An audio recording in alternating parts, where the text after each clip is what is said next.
Chapter 9 is our last one, the surprise. The next morning, Mr. Tanner reported to Miss Kay, and Miss Kay reported to her class that no mice had been caught in Mr. Costa's traps. Yay! Cheered Room 5. I told you so, said Ralph from the mitten thumb, but no one heard him. Miss Kay wrote the proper form of a business letter instead of a friendly letter on the blackboard, because the class was not planning to write friendly letters to the Cucaracho boys. The class set to work, writing to the editor explaining that the story he published about the mouse exhibit was not true.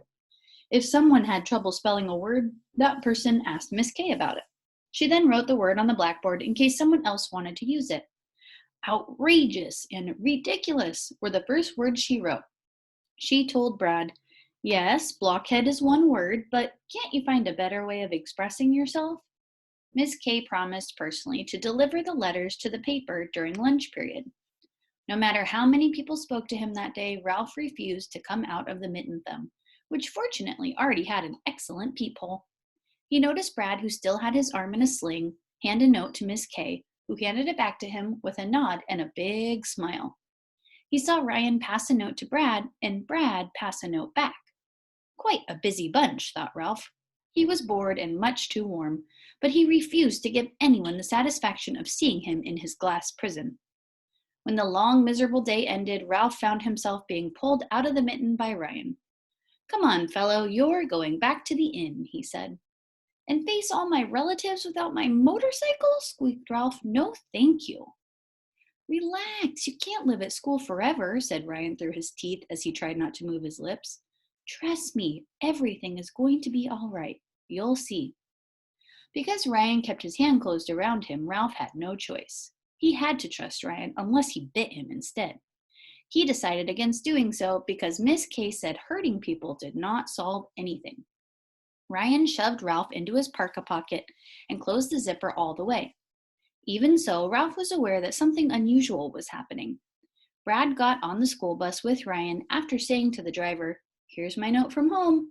The two boys sat together. Have you got it? Asked Ryan. Yep, answered Brad. Right here in my pocket. Got what? Ralph wondered. The remains of my motorcycle? I've always wanted to ride on a school bus, said Brad. And I've always wanted to ride on a tow truck, said Ryan. That's easy, said Brad.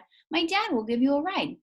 He gets lots of calls up your way when the roads are icy, and he pulls a lot of cars out of snowbanks. Business is good this time of year. I'll ask the cook if you can stay to dinner, said Ryan. Wow, dinner in a hotel? Brad was impressed. We'll have to eat in the kitchen, Ryan explained, and since the hotel's got a microwave oven, sometimes the plates are hot and the food isn't. That's okay, said Brad. My dad cooks mostly hamburgers and opens cans of beans. Then, lest Ryan think him disloyal to his father, he added, My dad makes good hamburgers, and on Sundays he cooks a steak. Sometimes, if he's really busy, I get my own supper. Then I have hot dogs. You mean you stay alone? Asked Ryan. I have Arfie with me, said Brad. I wish I could get to stay alone with a dog, said Ryan. I get tired of hearing the waitresses tell the cook that the guests are complaining because the food isn't hot enough. Ralph resented being imprisoned by a zipper, and the conversation was boring because it was not about him. He thought about biting his way out, but he did not like the taste of nylon. Besides, a school bus was not a good place to hide. When the two boys got off the bus, Ralph heard their feet crunch through the snow. The inn was at a higher altitude than the town of Cucaracha, and the snow lasted longer. Then he heard their feet stamp up the steps, scratch on the doormat, and enter the lobby.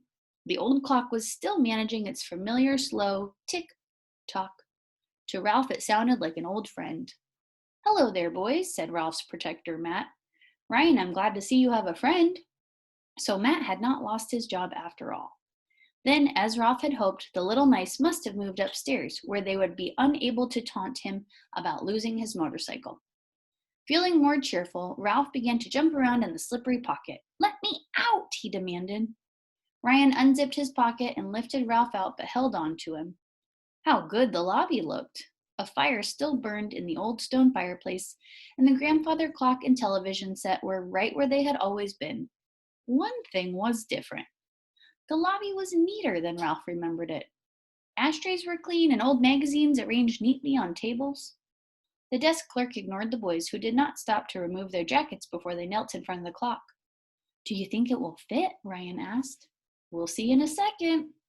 Brad pulled something out of his pocket. "Wow, a Laser XL7, just like you said," breathed Ryan as Brad set a miniature sports car on the floor and pushed it carefully through the highest part of the arch at the bottom of the clock. The car was low enough, if maneuvered by a skillful driver, to slip through. "See that, Ralph?" Ralph had seen all right. The sleek, mouse-sized car with wire-spoked wheels and knock-off hubcaps was painted silvery gray, the right color for whizzing unnoticed through the shadows. The broad, thick tires would stand up to the rough surface of carpets and make a wide splash through puddles. The doors did not open, but the windows were big enough for a nimble mouse to climb through, and after all, racing drivers did not open their doors. Wow, look at that car. That's awesome. Ralph was squeakless at the sight of such a beautiful sports car. Why, with a car like that, he would no longer have to hang onto his tail to keep it from tangling in the spokes. He could just hop in and take off. "Come on, let's see you drive it." Ryan set Ralph down beside the little Laser XL7. Could he drive it? He'd show them. Ralph slipped through the window into a bucket seat, made sure his tail was safely inside, grasped the wheel, took a deep breath, and went. The car did not move. Some noisy skiers came in from outdoors, but paid no attention to the kneeling boys as they crossed the lobby. The boys crouched behind the couch until they had gone.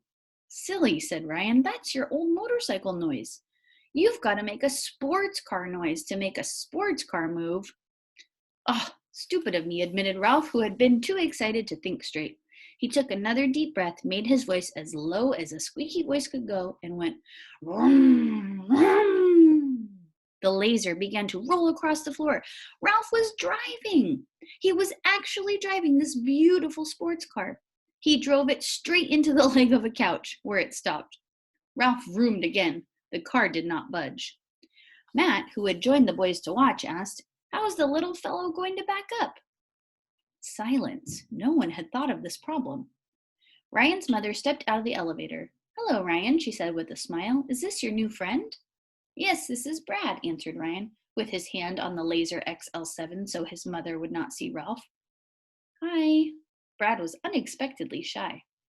"I'm glad you could come home with Ryan," said Mrs. Bramble. "What are you boys doing?" "Playing with the little car," said Ryan. "Play quietly," said Mrs. Bramble, "and if the manager appears, you'd better go out to our cottage, or perhaps you could show Brad around. He might like to see the kitchen." With that advice, she went off to make sure the maids had cleaned the ground floor bedrooms properly. Brad sat back on his heels. "Your mom sure is nice," he said. "Yes," agreed Ryan, his thoughts on Ralph's problems. Vroom, vroom, vroom! Ralph made a noise like a racing motor. The car did not move. "What we need is your dad's tow truck," remarked Ryan. Ralph found the boys' laughter most annoying. "I know," said Brad. "If vroom makes the car go forward, maybe saying vroom backwards would make it back up. Merv, merv." Ryan tried out the sound. "It's hard to say, but if it works, that's okay. Backing a car is slower than going forward. Try it, Ralph." Merv. The car inched away from the leg of the couch. Merv.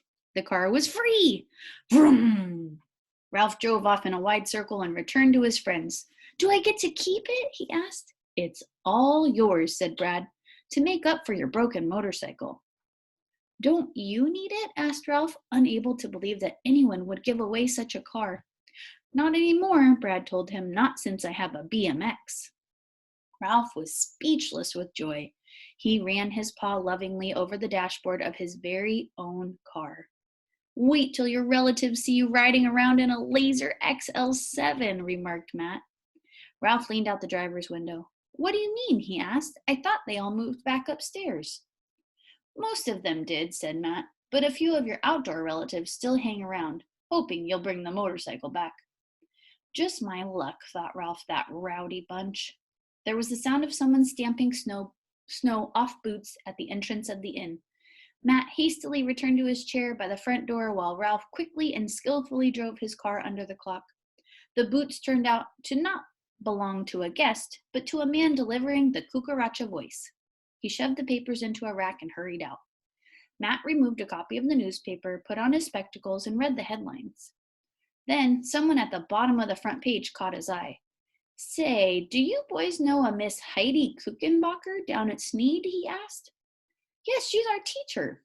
The two boys rushed over to Matt to see what the paper said about Miss K. Ralph climbed out of his car. He found that bits of his old nest still remained under the clock. With a shred of Kleenex, he began with loving care to polish away the boys' footprints. As he polished, he listened while Matt read aloud from the voice. "Retraction, it says here above this picture," said Matt. "What's retraction?" asked Brad. "It means they take back something they said," explained Matt. "They should," said Brad. "Hey, look," said Ryan, "there's the picture of our class. What else does it say?" Matt read, "The editors of the Cucaracha Voice regret a misleading story published in Saturday's edition concerning Miss Heidi Kuchenbacher's class at Irwin J. Sneed Elementary School." Ralph stopped polishing. Maybe the paper would say something about him. Matt continued. "After thorough investigation, Superintendent Clyde R. Crossman has cleared Sneed of charges of mouse infestation. Miss Kuchenbacher's pupils have informed the editor that the mouse exhibited in her classroom was not captured as reported, but was instead a pet of Ryan Bramble, a member of the class." Ralph was insulted. He was no one's pet. Not Ryan's, not anyone's. "Hey, Ryan, you got your name in the paper." Brad was excited for his friend. "Wait, there's more," said Matt. "Miss Kuchenbacher reports that she and her class learned much from having a mouse in the classroom." "How about that?" thought Ralph. "I guess I taught them a thing or two." Matt read on. "The editors regret any embarrassment caused Room 5 by the misleading article about their activities." "Well, that's better," said Brad. "Sounds as if maybe that editor is having a little fun," remarked Matt. "No, he isn't." Ryan was serious. We really did write to the paper," said Brad. "And the superintendent really did investigate mice at our school." "Sort of." "I guess we took care of that, editor," said Ryan. "Come on, Brad. Let's go see if the cook will give us something to eat." Ralph watched the boys leave before he carefully polished every millimeter of his beautiful new car. Then he pushed his nest together for a nap while waiting for night to come.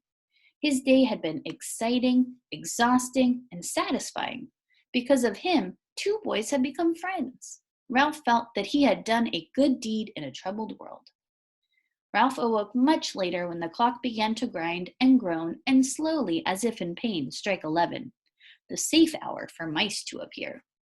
Ralph was enjoying a good stretch when he saw 5 of his relatives peering in at him. "He's back," said one. "And he's got a car," said another. "A sports car," said a third. Instantly, there was clamor and confusion. "Give me a ride, me first, stop shoving. I should be first because I'm oldest. Get off my foot." Instead of getting excited and angry, Ralph stood calmly beside his car and looked at his relatives without speaking. Gradually, the mice grew quiet. "That's better," said Ralph. "I can't hear anyone if you all speak at once." The mice were silent, listening, the way Room 5 had grown quiet and listened to Miss K. "Look, fellows," said Ralph. "If you get in line, you can take turns. That way, you can each have a ride." "Good idea," murmured the mice, who had never before thought of such a thing. Ralph was pleased with himself for putting his education to use. He climbed into his car and drove it out from under the clock. "My oldest cousin first," he directed. His relative climbed into the passenger seat and pulled his tail in after him. "That's the way," said Ralph with approval. "Now take a deep breath and we'll both go vroom." Together, the cousins roomed around the lobby, down the long hall, and back, faster than Ralph could have driven alone. "Next," Ralph said when he had returned his passenger. "And by the way," he said to his relatives as his next cousin in line climbed into the car, "in school, human beings learn things by grades, so older human children learn harder things than younger human children." The mice caught on at once. "Riding in sports cars is for older mice," one cousin said. "It's too dangerous for little mice." "We won't even tell our little relatives about it," said another. "We can't have them messing up the lobby," said a third. "We'll keep it a secret," said a fourth. "Good thinking," complimented Ralph. As he and his cousins sped down the hall, Ralph was happy. He felt proud because he had helped Miss Kay educate her class, but he was humble enough to admit that he had learned from the children too, even though he never did find out where Miss Heidi Kuchenbacher kept her toothpaste. He guessed it really didn't matter. The end. There's a little part at the back called the epilogue. When Brad's father came to the Mountain View Inn in his tow truck to take Brad home, he met Ryan's mother. 6 months later, they were married, and Ryan and Brad became brothers. They all lived in a house in Cucaracha, California. Ryan was pleased to have a father, and Brad was happy to have a mother. Most of the time, the boys were glad to be brothers. And Ralph? The boys decided that the dog Arfie might take an interest in a mouse for the wrong reason.